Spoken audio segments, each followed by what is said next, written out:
So how do we factor when our leading coefficient, which is our first number, is not 1? There are two ways to do it. One way requires memorization, but it's pretty easy. The other way requires less memorization, and it's a little bit harder. We'll do the easier method here. If you'd like to see the less memorization method, click here. Alright, so our first job is to multiply the first and the last numbers. So 2 times -7 equals -14. Our next step is to find two numbers that multiply to this number and add to this number. So let's factor out -14. So -1 and 14 is one option. All right, I'm going to go ahead and stop because I see that 1 and -14, when I add them together, I get -13. So these are our winners.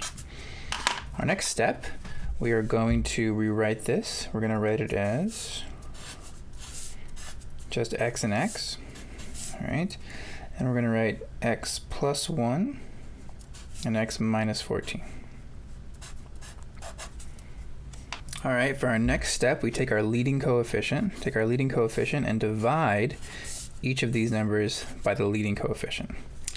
Now we simplify, x plus 1/2, and this is just -7. We're almost there, the very last step. If you have any fractions remaining in your answer, any fractions at all, I want you to move the denominator in front of the x. So what we get is 2x plus 1 times x minus 7. There you go. And on a test or quiz, I want you to check by foiling. Foil this, make sure it works.